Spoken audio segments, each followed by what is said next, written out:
that part. Oh, it's magic. Oh, wow. Technology. Welcome, everybody. Did you enjoy the conference? Okay, that's the excitement.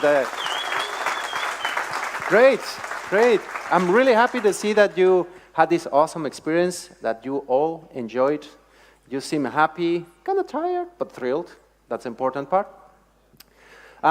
Just to get everybody a little bit awake, raise your hand if this is your first time in Valencia. Oh my God. Okay, okay. So I'm not the only one excited. You all gotta try agua de Valencia, right? If anyone knows, tell each other, you better try it. Too excited, right? Okay, that's very good.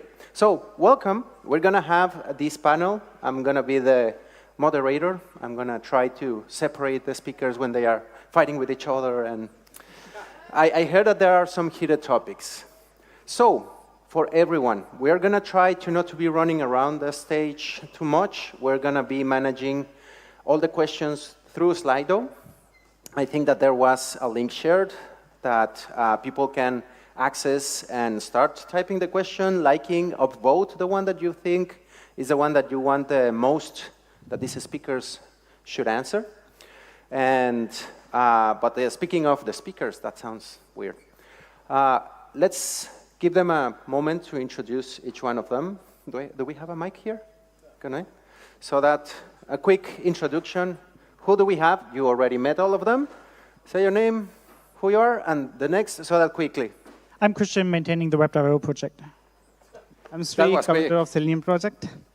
Alex, Ruby maintainer. Jonathan, Appium. Srini, Appium. Maharat, Selenium.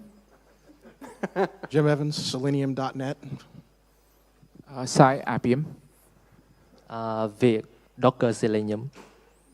Pooja, Selenium. Pallavi, Selenium, and WebDriver ecosystem. Okay, that was very fast, very straightforward, because we don't want to skip a bit from these heated questions that I'm sure we're going to be getting. So while the Slido starts to get populated, we are going to get a few questions here around the audience. And someone jumped right away to get one. We already have one here. So, gentlemen, please say your name and what's the topic or questions. All right. Wait, there we go. My name is Dan. Some of you up there know me, hopefully most of you. And I had this question. We're in this beautiful city of Valencia here. It doesn't feel much like a funeral for Selenium as far as I'm concerned. It feels quite nice. And I think romance is in the air. And I think when you think of the great love stories of all time, you have Anthony and Cleopatra, Romeo and Juliet, Sally Hawkins and that fish monster from The Shape of Water, all those sorts of great stories. And I see now that we have this Appium/Selenium conference here, co-branded for the first time on a sign. Even kind of a cool, wicked color scheme, like Selenium's Elphaba and Appium's Galinda.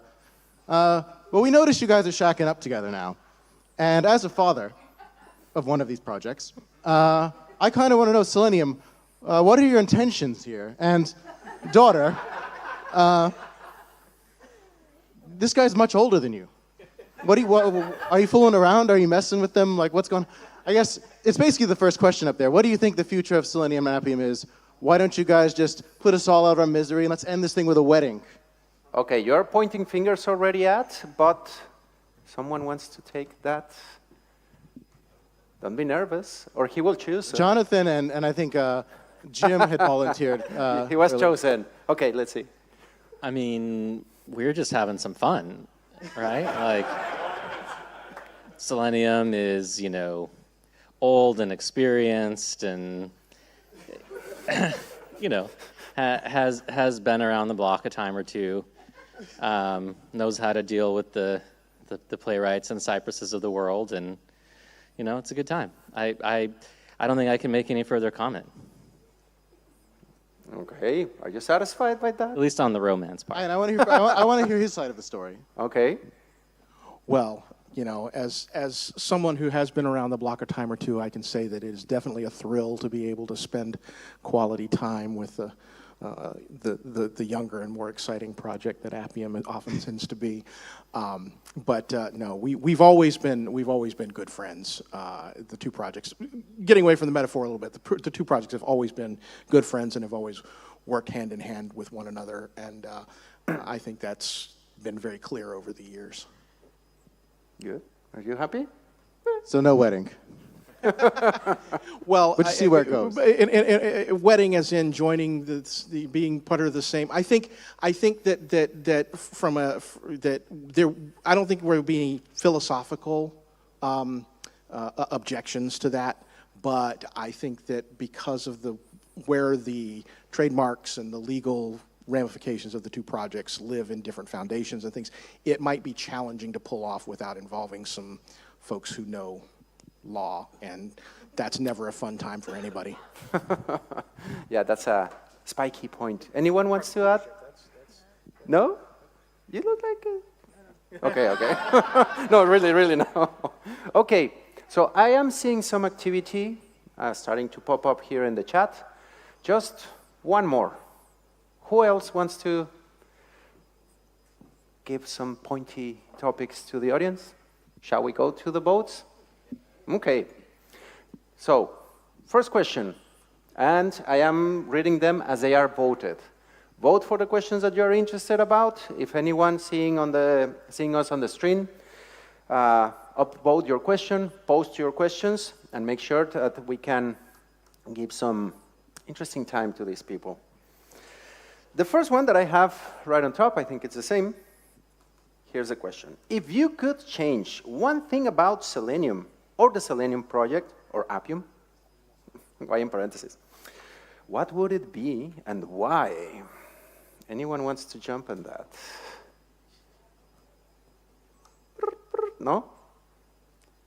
What would you change, okay? I wouldn't say change, probably want to improve something from the Appium side is getting contributors to the repository is really hard for us. And the main reason for that is it's a very complex ecosystem and too many moving parts. So iOS, Android, drivers, servers. And I think one thing we want to make better in this space is to document things on the contribution side, just not by saying git pull, npm run build and things, but write probably more information about each of these modules and how each of these modules plug to each other to get the entire ecosystem built. Interesting. Anyone has another perspective? Okay, yes, please. I wouldn't change anything. I think if you wanted to change Come something, I think code is mutable. You can change what you feel like. So we're constantly striving to improve. But I think in lines with what he said in terms of Selenium uses Bazel, which is great for us. But I've often seen anyone who's trying to contribute new, they often see it as a friction point when they want to set it up locally. They face some challenges to go do that. So I would probably have more, I think, examples, videos, more detailed documentation. I don't think everyone reads the documentation. I know we do have someone. So a little bit more examples or relatable things like something what Pallavi showed today on those lines, so people feel more comfortable contributing. As simple as how to run a test in Bazel. So if you're doing something, you run a test, you fail, you pass. That's the quickest way to get started. Just make everyone more comfortable around new tools. Yeah, that's a very good one. Okay, yes. Since no one else is willing to change anything, I'm going to change everything, right? No. I look at it a little bit more from kind of like a project governance type of perspective. And some of the things I would like to change is having events like this more, where we get to actually meet people face to face, whether it's this or smaller ones, anything online for anything where we have a common theme that we could work on, not just for the core, but I would like actually to be, getting all of these people invited into some of the conversations. I'd like to see a lot more of that, open spaces showing up in that kind of sense. And another thing that I would change is that I'd like this conference also to have a bit more of this hands-on coding, showing the basics of Selenium. We have a lot of newbies here, people coming from manual testing background and learning some of that stuff. A lot of the things are quite advanced.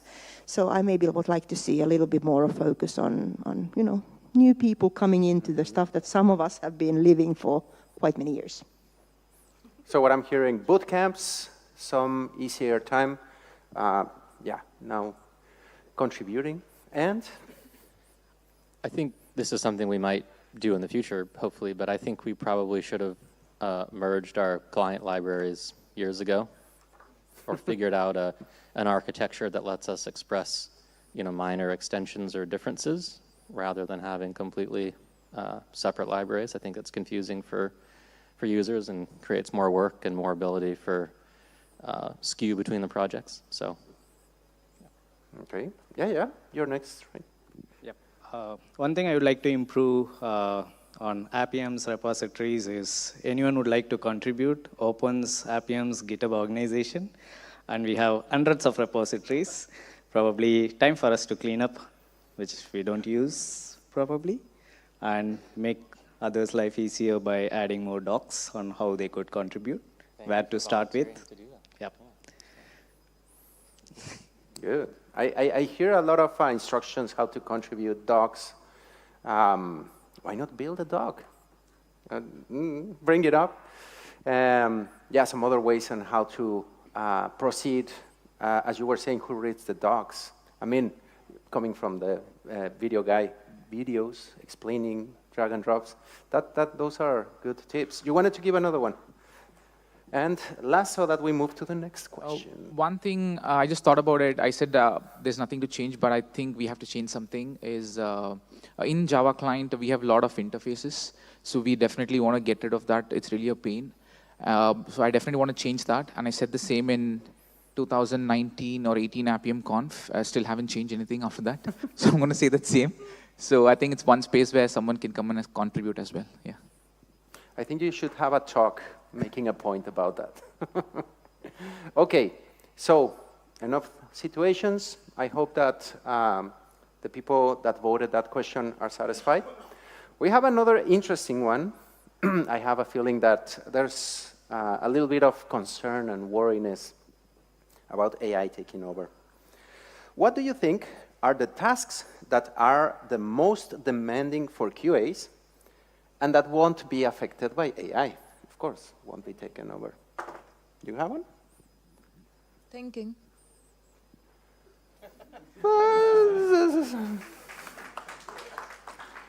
Anyone? Any other? AI not getting around that, not helping enough. yeah, I mean, it's a tricky question where, it remains to be seen kind of where the ceiling is on the types of things that AI can do or simulate doing anyway. I'm of the opinion right now, at least, and it could change, that knowing how an application is supposed to work and knowing what it counts as knowing for an application to work are things that we may not want to trust AI on in the near future anyway. Kind of that, yeah, I mean, at the end of the day, the responsibility of QA is that the user experience matches what is promised or advertised. Maybe we'll be able to find ways to express those things rigorously and validate them with AI, but I think that's an open question for me still. I think one of the most demanding tasks for QAs that AI cannot do is to say no. Like, AI cannot say no, it will always try to please you.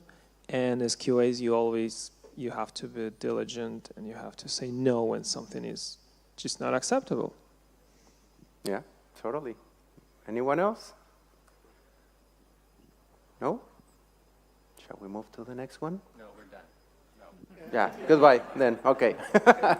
I do agree very much with the risk of AI not saying no and just giving like positive prompts. Come on, we're testers, so that's what we're looking. Like, this is wrong, bad here, no, I don't know. That's an important one. Okay, moving on to the next one. And I have a few criticisms of the next one. And it's a spiky one, right? When will you bring playwright-like features to Selenium? Which features? I want more more specific? Okay, right away. I felt that this was going to be. Playwright, like features, we have weights already implemented. So, just kidding. So, we do what is best for the QA community based on the specification. So, when we implement BiDi completely, might be we get to the same place as Playwright. Okay. Any other that you think that is worth? When you were asking things earlier, that's those. So I would be interested to know what the asker of this question means by playwright-like features. Which ones, right? First of all, there are two parts to my answer. The first is that you have to remember that Selenium, while often used for automated testing as its usages, that is not its only use. It is also used for other automation of the browser. And so in that sense, it's a little bit of an apples to oranges comparison. But on the other hand, the second part to that answer is dependent on what you mean by playwright-like features. If you mean like they claim to do automatic waiting for elements to appear, and that's one of the things that they say is important in making the playwright experience better. Well, Playwright has its own opinions about what it means to wait for an element. That their opinion might not match what your opinion is for your use case. And Selenium gives you the opportunity and flexibility to define what your own opinion is.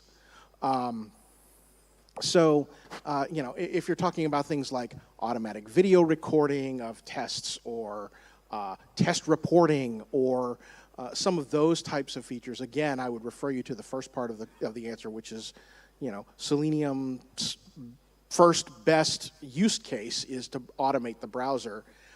There are many testing frameworks that are built on top of Selenium that I think there's a lot of room for people to implement a framework on top of Selenium to offer those additional extra features. And do we want to take that away from you, the community, the ecosystem of people who have spent a long time working on things that are built on top of Selenium? I don't know that we necessarily want to do that because, frankly, a lot of people, when they use Selenium, they say, if it's in Selenium, that's the way that Selenium expects it to be done. Well, not necessarily. You have a lot of control as the user of how you want to use it. So, I love that question, that answer, the flexibility, right? If we speak about the Playwright feature where you can test on a browser engine that is being patched by some teams that we don't even know what it does and that none of your users will probably use, I think I can speak on the behalf of the Selenium and Appium Project that unfortunately this feature will never be shipped. Good one. Burnt. Anyone? Yeah. I'm now revealing how different I am from other people. I've been using Playwright for 5 years.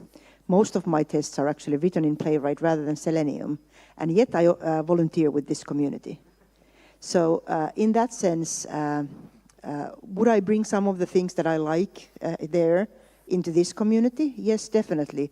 There are some of the user-facing APIs, the discussions and the love that the developers feel when they play with that, even if they lose something while they love that. I would definitely want to bring some of that here. I'd like to have documentation that feels like it's something where I can find things. And again, I have had these with Playwright for 5 years.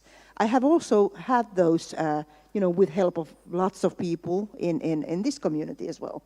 So for me, I kind of frame it differently. What does it take for us to take Selenium into Playwright so that actually BiDi becomes part of Playwright? And it is, it doesn't anymore matter on which one we use and the kind of love and the comfort and the configurability, if some of us need that, is available, and we can make those choices. So could we make it less versus and more of kind of like we're really actually building a world where it doesn't matter what's the first tool that we end up taking? I love that answer. Yeah. Stop fighting, just collaborate, get together. You wanna? Oh, okay. All set with that tricky question? We have another one. Okay, we already answered this one. I am starting my testing career. What would you advise me to learn? And this is where it gets like already. Selenium, Appium, Playwright, or Cypress? First of all, congratulations if you're starting a career in testing. It's an awesome space to be. I would suggest be strong with the fundamentals, understand what it takes to be a good QA, a good coding principles, practices, what you need to have a very solid foundation. Don't be married to tools. Tools come and go. We've been here for 2 decades. I'm not saying we're going anywhere, but in the bigger sense of things, tools are something you can always learn on. But if you're always having clear thought process as to where you think about your users first, that's something that will take you very long, irrespective of what tool is thrown at you by your company or the testing landscape. So, yeah. Very good. Yes, please. So if you're starting your testing career, I would advise you to learn testing, and that would be enough. Like Pooja said, tools come and go. Make your own toolkit, your own Swiss Army knife, and you would be fine. Learn all of them. Learn Robotium as well, Nightwatch, Selenium Base, WebDriver IO. Why not? Very good. Please. To add to these points, I think another important point over here is to look through these tools, understand how these tools work under the hood, what kind of protocols, where what happens, starting from a session creation to a click, just an example. So understanding these things are very important because I think these days there are a lot of helpers for us to just write these tests, but how these tests execute, and that's very important for us to understand to take the journey smoother. Anyone else? He had his hand up at some point. You want it as well? Bring it on. Actually, one point already mentioned by Pooja, but after you're strong on testing fundamental, I think the next thing you need to choose the programming language that you refer to implement those tool framework or something. And on the tool, which tool you need to choose, I think for example, if you have a lot of time to do, you can select one and do some POC to see what advantage of this, disadvantage of this. So, for example, you start with Selenium, you want to start from scratch, then you can use the programming language you know to build everything from scratch, or you select the framework it built on top of Selenium to start with it. And yeah, for example, if you build your framework from scratch, need to consider, for example, when you create the first test is very simple, but you need to think when we scale up hundreds of tests, 1,000 of tests, how your framework will be scaled. You need to think about your tests need to run on parallel and something, how to integrate with other tools like Docker. For example, now I maintain the Docker Selenium, so I recommend people start using Selenium Grid version 4. For example, build the test infrastructure to Kubernetes cluster where the auto scaling not there. Yeah, a lot of things that you can explore. Yeah, totally agree. I'm going to do a spin on that question because what I'm hearing from some of the perspectives is like if I asked you, where would you recommend me to learn first to drive a car? An old Volkswagen, a Hummer, a trailer, or, well, it's a principle, right? It's the wheel, it's the gas, we have two brakes, those principles that we have similar in those tools. What would you say are those principles on these tools? What things would principles rather than the tool, would you say? Anyone wants to give a recommendation? I was going to say before that I think learning, software design patterns and things like that is very important because you can know the tools really well, but when you put everything together, it's not maintainable. That's not good. In terms of other principles, things like race conditions, stuff like that comes up an awful lot. Like almost every single time I've debugged somebody's failing test, it's like a race condition in one form or another. And there's just not a lot of conceptual awareness of those types of problems often. So I think becoming aware of the conceptual problems you encounter is very important. Good. Any other? Yeah. So a little shift in the mindset. See, when you're coming and starting from a testing career and you want to use those tools, you want to use those tools to make your life easier, your job easier. Where we speak about design patterns, test automation, architecture, and building all those things, maybe you would need help. Someone from the development team, because automation is actually a development project. It is not a testing project. So you should shift that perspective. It would really help. Yeah. So from my experience, I would say don't go with the hype, because it happened same with me 10 years ago. I started my career with a tool that does not exist now, and it was a great tool. Which one? Protractor. Protractor. And so you have to understand what actually you need for your project, which fits best for your project, and you have to do your own research and start learning, but don't go with the hype. Yeah. Any other recommendation? No? Ready for the next question? Because now we have I don't know if tricky is a good description. Would you jump on a plane or from a plane, I guess? No, in a plane with AI-tested flight software? Then Definitely no. Yeah. Well, the question was simple, but yeah, bring it up. Elaborate. But can I avoid AI? Probably no. Again, there are use cases where it can does better when human comes in picture, human augmented usage, and it helps us to improve productivity. So understand where exactly we need to use it, and it's getting better and better. So we can't avoid it. So understanding where to use it and how we can augment it, how we could improve our productivity and do things that makes us much more better than what we do. Yeah. Good. Of course. I would there's say, I'm reading the question here. I'm reading the question, and it says, would you jump on a plane with AI-tested flight software? And I suppose that, yes, I would be more than happy to stand on top of the cabin of a plane and jump up and down if it doesn't really matter how the flight software was tested in that case, as long as it's still on the ground. But I'm going to sidestep the intent of that question entirely. All right, I'm going to take this one from the crowd. I once gave a conference talk in Australia, and they hired a professional comedian to do the speaker's dinner. And he didn't know anything about software testing. We told him it's a software testing conference. And this came up as a joke, so I'm going to tell you the joke.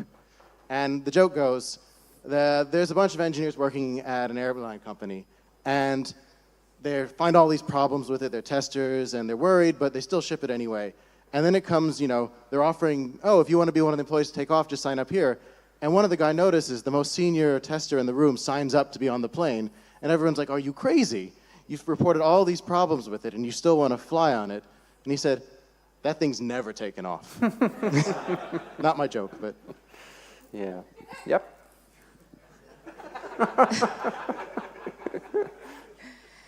So if the report is signed by a human, maybe yes. I mean, it's okay.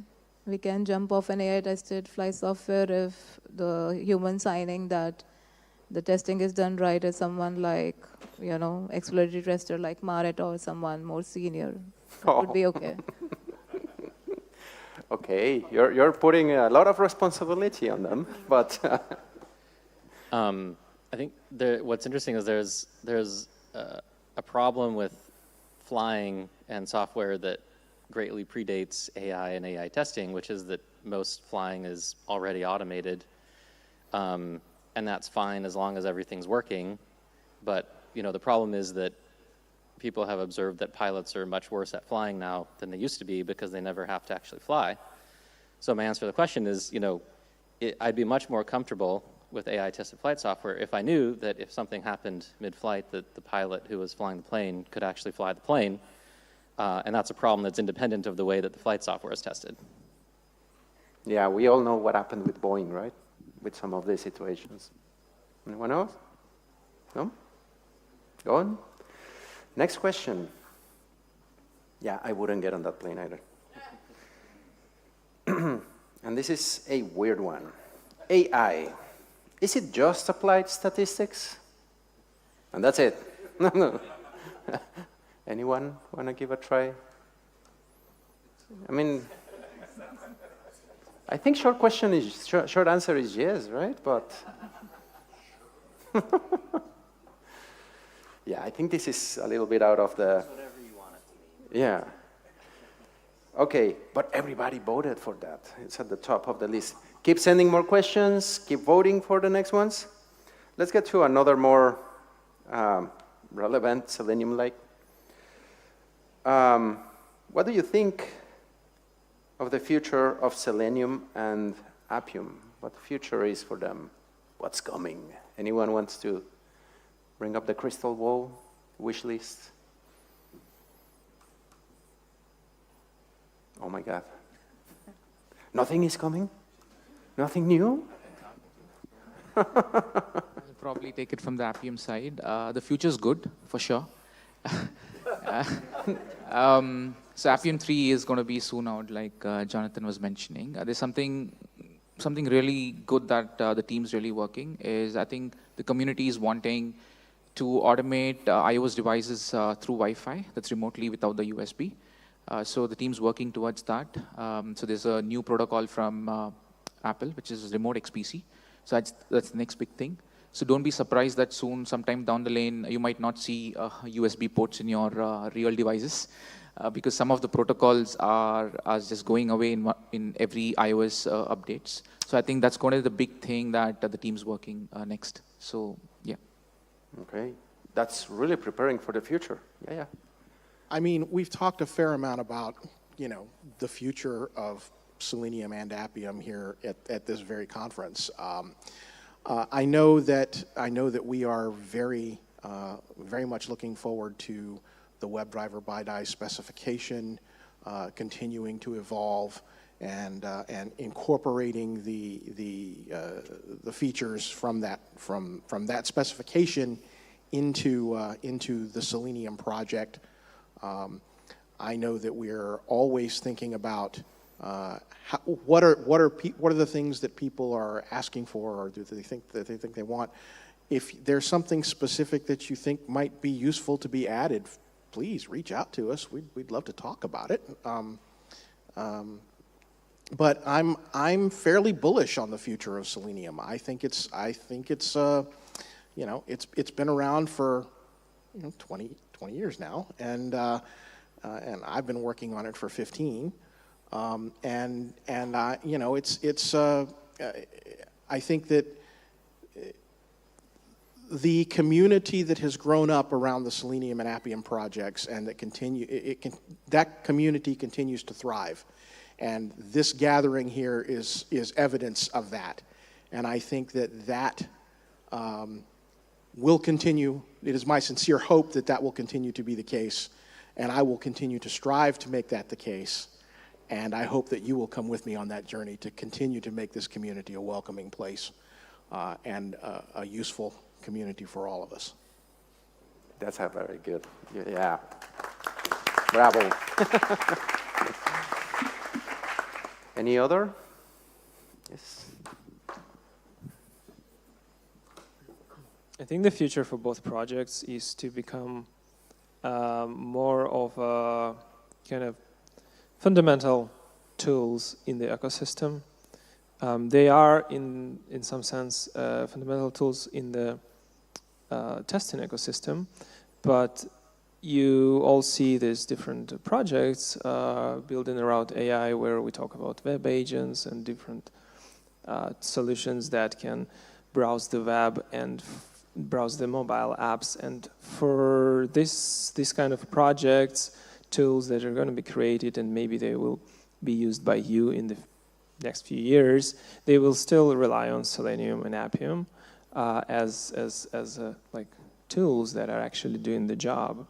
So I think in that sense, these projects will be more kind of fundamental basis for something new.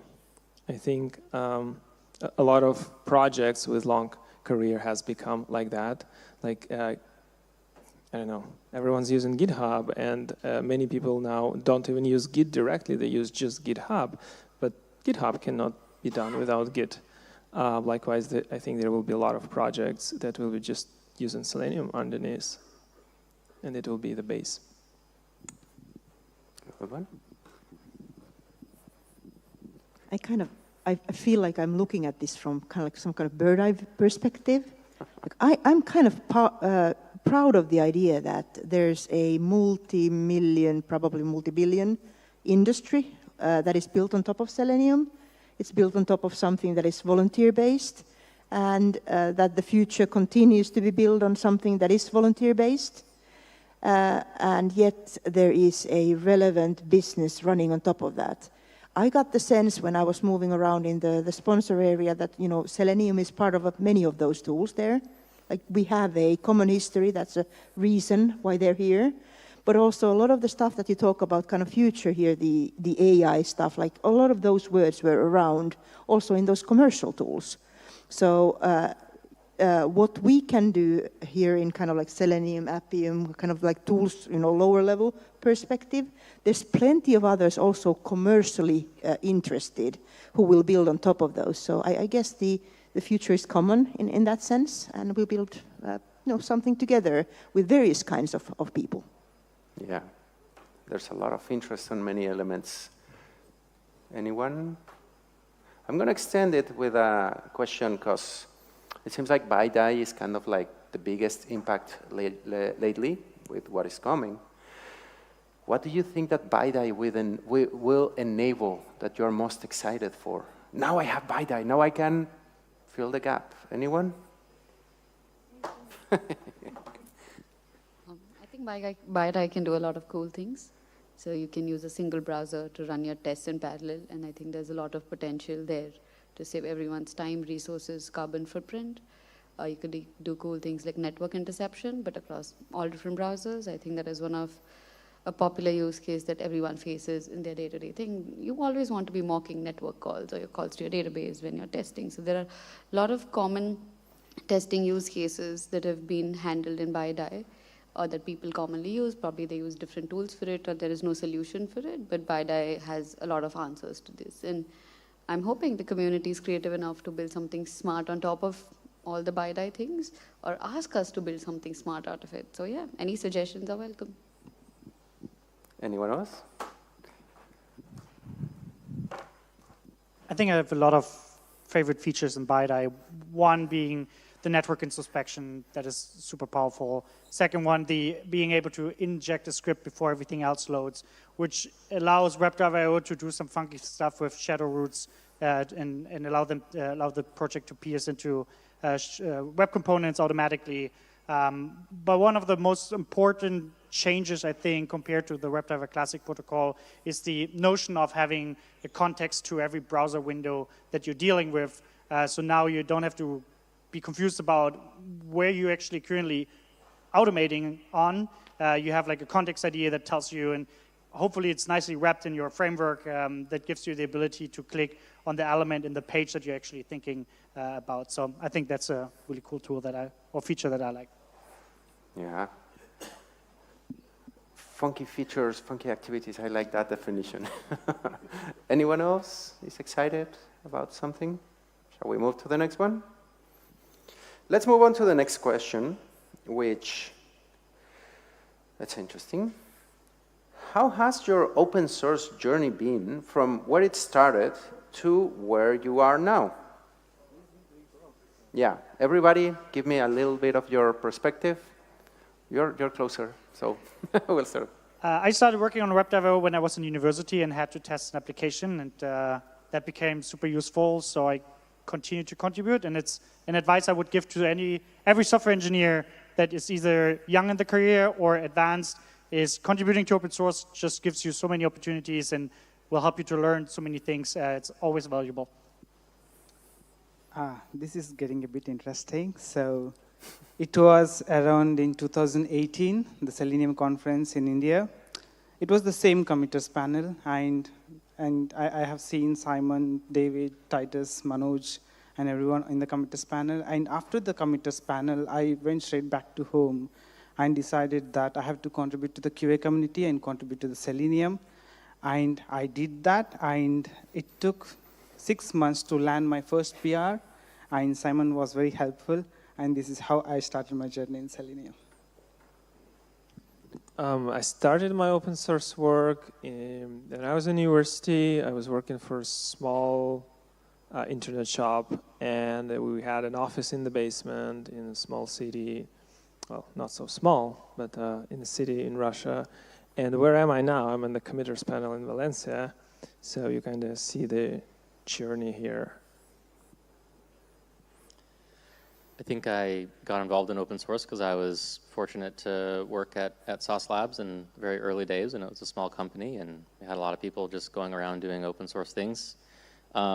First time I went to a Selenium conference was, I think, the one where Dan did the lightning talk on what would become Appium. And that was really fun, and I got to write a bunch of random open source things like PHP WebDriver clients that some people actually used for some strange reason.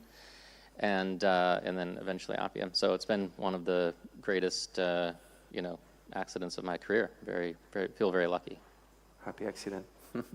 Yep. I was a user of Appium 9 years ago, and there was something not working. So that's when I created an issue in GitHub, and I was new to GitHub as well. And Appium team was very welcoming, and this is the place where you wanted to fix. Do you want to land your first PR? We can help you out. So that's how it all started. A user become a contributor, becoming a mentor, and then one fine day, me and Sai had a thought, Selenium has a conference, why don't we have one for Appium? So that's how Appium conference born, and I'm here. Wow. I needed to teach people how to test because people still don't know that. So open source software is freely available for testing. That would be something good to do for open source as well. Looked at various things, ended up on Selenium conference, maybe 2018 stage, doing a keynote talking about exploratory testing and basically writing unit tests from the stage and saying, this is exploratory testing, you're looking at manual testing. And then from that, somebody decided that they needed people in PLC a few years later, and we continued from there. My open source journey is a fairly extensive one and long one, and I'm not going to be able to tell it in a brief way, except to say that I had a plan. That plan got entirely 100% derailed thanks to the Selenium project. So if you're interested in hearing the whole story, come see me or hit me up on Slack or something, and I'll be happy to tell you the long version. How did it all started? It all started with an old .NET library called Watin, which was a .NET port of Water. Wow. My journey started with Selenium as a user. I think early days, I made my bread and butter with Selenium, and I'm happy that I'm here today. And post that, when Appium came, I was a user, and then I moved into helping people onto the issues. So I think that was my first contribution to Appium. My contribution was not on the docs, nor raising pull request. My contribution to the community to Appium was helping people onto issues. And from there, I moved on, documentation, code, and we are here. And it's been a good journey for me so far, and we're still learning. For me, I started the journey on open source from 2023, where I make the presentation internally how to harmonize, install the Selenium Grid into the same platform that Docker, Kubernetes, and make the auto-scaling there for more efficiently in parallel tests. And I see, the solution is there in the project. We have Helm chart to simplify the deployment. We have Docker container something, but some issues still there. And yep, I jumped to fix. I remember the first pull request is just update the new version in the dependency in the container.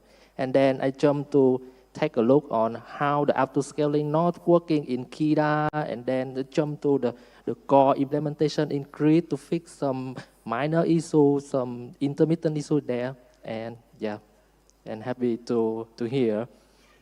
Cool. Next. I was lucky enough to get hired by David Burns at Browser Stack as a part of the open source team that we were just starting. And I had not heard about Selenium at all. And then I just started working on it as a part of my job. And it's been an amazing journey so far. I'm here with these amazing people. And I plan to stick around for a very long time. Of course, for the project, but I think more so for the people that we have on the team. We won't let you go. Having said that, my journey started around 2007. We wanted to automate IE. Water was the tool available then, and that's where it started. And from using open source, my entire career of close to 2 decades is based on open source. From using open source to earn my bread and butter, and now to contributing back to it. That's my journey, yes. Wow. Everybody had a lot of interesting journeys. I'm really happy to see that Appium, both, and Selenium brought you like, I need this feature, how can I start contributing, playing, fixing, or working around things? And getting into these open source communities and feeling, I think it's great. And the way, one thing that I'm fairly surprised and super happy is that Selenium and Appium pulled these old people, and I don't know, any of you were pulled by Selenium to be an open source contributor? Raise your hand. Yeah? Yeah? Okay. The rest, you gotta get working. Okay. We're gonna go to a last one. Before the truly last one, we have a lightning round that I want to finish with that one. But first, let's go to how do you manage third-party integrations as part of Flow in end-to-end tests? Anyone wants to give a recommendation for that? There are usually tools that allow you to record and replay requests, so you just mock everything out and forget about it until it breaks, and then you record again. I like that one. Anyone else? That broke it? It's all right, right? Okay, so I have a feeling that many of you are anxious. We're going to get to the raffle, get some drinks in a moment. So, last question, lightning round. What programming language do you like the most to work with and why? You were the first here. TypeScript, because. Okay. JavaScript, because I only understand that. It's definitely Ruby. It's the only language that cares about developer happiness? Usually JavaScript, but not because I like it. TypeScript, because of the community. Okay. Out of the 14, I have to do Python nowadays because it has the data side. Okay. I'm a big fan of C#. It's like Java, but after they learned all the bad lessons from Java. It's TypeScript. No specific reason. I just have to work with it, so I'm working with it. No, but that you like. For me, it's Java because it's the first one. Yeah. Because it has a lot of library framework to work with. That's it. That's that. Java, because my brain can only interpret something that's strictly typed. I get lost otherwise. I don't have a favorite. What? Whichever? You don't care? Whichever. I know most of them. That's okay. Oh, damn. Okay, okay. But I lied. I have one last question for all of you. Quickly, same, lightning round. What was your favorite thing of this Selenium Conference 2025? Yeah, goes back. You were the closest one. The rest start thinking that you were all here. of it. Valencia, I would say that. Okay. The location. Bravo, Valencia. Bravo.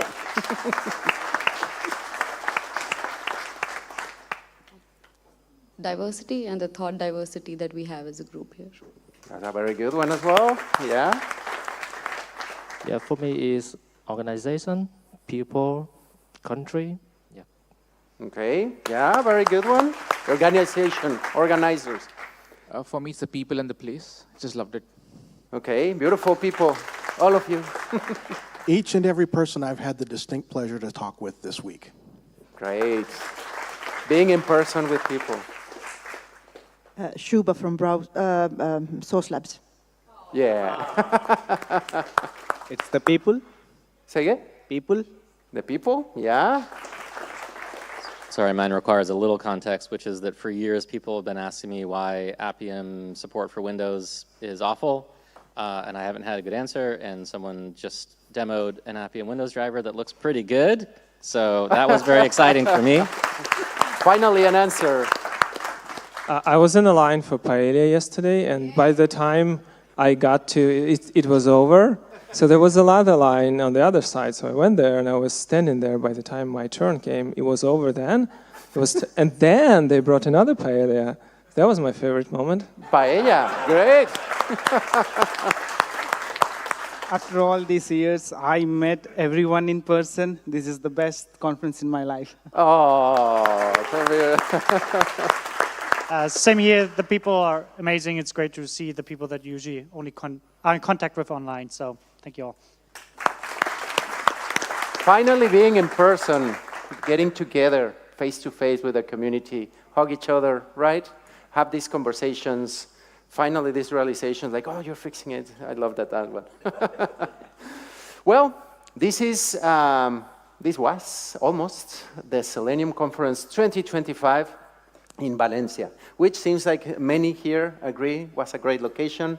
The views, I am, oh my God, the views, this place was beautiful. Please, everybody, an applause for the organizers that also put together all these awesome events, right? Bravo, bravo. Bravo to the presenters, the community, the organizers.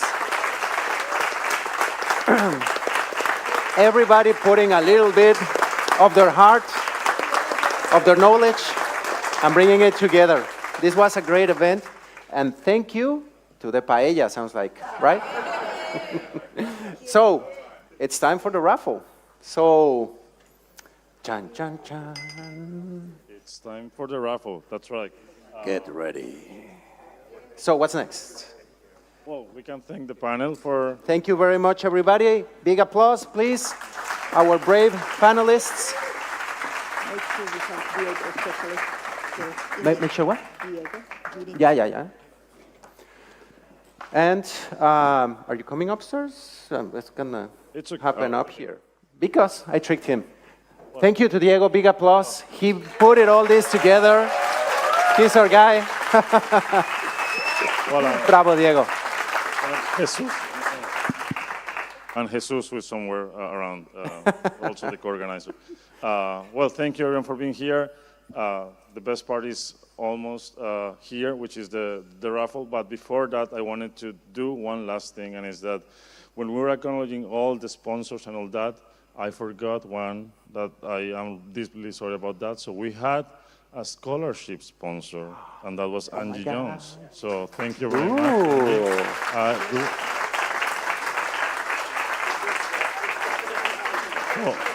And I don't know where Angie is right now, but I just wanted to acknowledge that it was a huge help for us.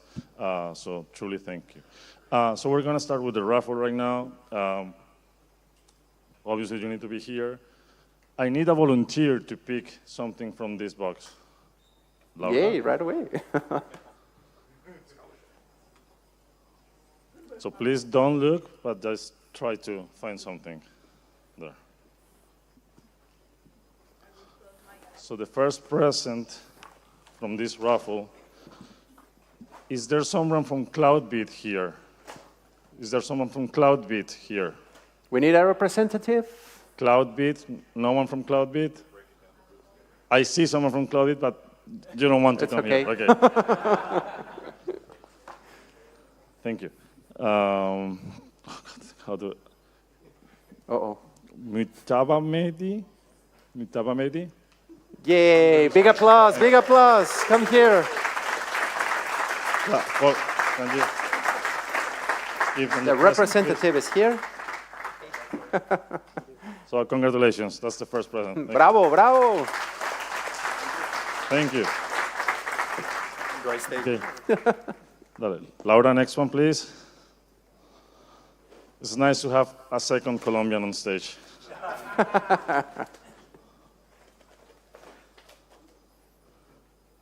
Thank you. So the second present from, is there someone from Honestic here? Jesus, where is Jesus?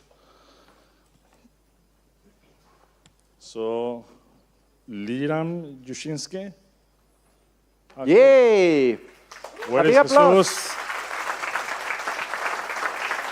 Okay. So this is the most typical present someone will get. This is a whole set. Everything is sealed, flight safe, to cook your own paella at home.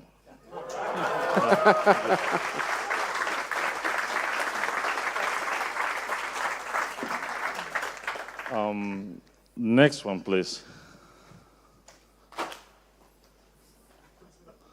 Well, thank you. So the next present comes from, so it's a Lego set, comes from Sauce Labs. So is there someone from, I work at Sauce Labs, yeah, right. Pantelis Vardakas. Uh-oh. Oh, this happens every now and then. Okay, next one, please.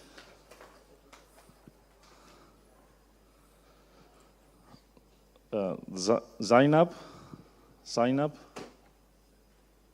Neither? No. Okay, Oh no my one. God. That Millennium Falcon has to go. Sorry? After the 10th one. Alexei, oh God, it's like a doctor wrote. Oh my God. Alexei. Oh, I'm Sipanov? sorry. Simply test. Okay, I'm sorry. Okay. Thank you. Congratulations. Well, thank you very much. Okay. Yeah. Thank you for being here. Thank you. And would you like to come here from There's another Case? Yeah, one more, please. Juan Alarcón. Juan Alarcón. Yay. Yeah, come here.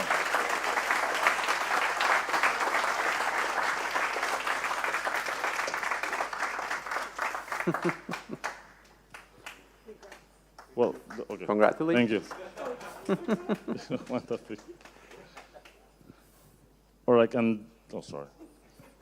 There is still one present that is missing. The thing is that browser stack sent it to my place, and my wife is coming right now to bring it, and she will arrive like in 10 minutes. So we can pick it already, and then we wait a bit more until the price. It's actually a mini HomePod. So, yeah. Jan Eric Cruz. Yay. Applause. So, yeah, like, come. Come and shake his hand at least, yeah. So, well, this is Jan. So, in 10 minutes or so, I will give you a present. So, it's a mini humble. Thank you. Look for me. So, everyone who got a prize, please look for me. And you will get a T-shirt. So, the last one we have here, we have two more. I'm sorry about that. So, the Ministry of Testing. Who is Alex Rodinov? Is this fair?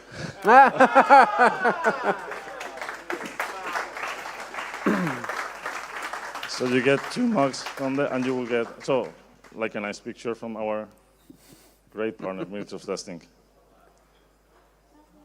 Bravo. Bravo. And the last one from Lambda Test, Jakub Stanko. Yay!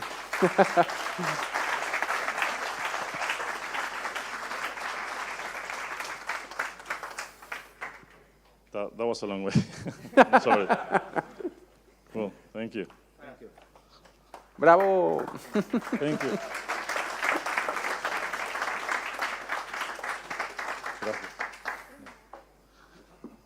So yeah, everyone who got a present, meet me later in the registration area here on the third floor. We have a T-shirt for you as well. And having said that, thank you, Leandro, for hosting the panel. I forgot to say that. Thank you. My pleasure. Thank you. Thank you for having me. Folks, and that's our wrap up. Thank you for being here. Looking forward to seeing you in the next Selenium and Appium Conf. Hopefully we keep doing them together. Thank you for being here. Enjoy Valencia during the weekend. See you in the next one. Thank you.